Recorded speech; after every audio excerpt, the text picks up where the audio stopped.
Assalomu alaykum hammaga. Короче, bu вообще ебанутый kun bo'ldi. Uzr so'kmayman. No, asabim qo'zib ketyapti, to'g'risini aytsam. Bugun fransuz tiliga bordim-da. Qilsam amaki o'tiribdi-da, bitta amaki. Такой balandroq.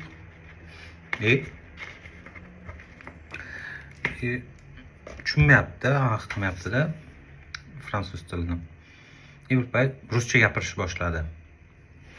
Как будто o'zimga как родnoyga o'xshab bo'ldi. Rus tili baribir endi o'zimizga yaqin-ku, chem anglizcha chem anglizcha и fransuzchadan ko'ra. Bir payt so'rasam, qanchadan beri yuribsiz bu yerga desam, shunaqangi qaradi-da. Как будто xotinni men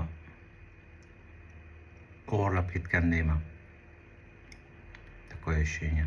Или xotinni zo'rlab qo'ygan deyman. Shunaqangi qarash qildi, это полный пиздец.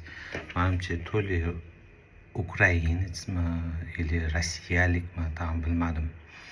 No, menimcha agar o'zbekistonlik rus bo'lganda bunaqa ham qilmasdi. Bo'lmasa men unga salom berdim birinchi bo'lib, keyin so'radim-da. No, hech qanaqa такой ichidagi zlost bor-ku, jahl bilan такой qarash qildi, это вообще shunday gaplar. O'sha anaqa asabiy kun bo'ldi bugun nimadir.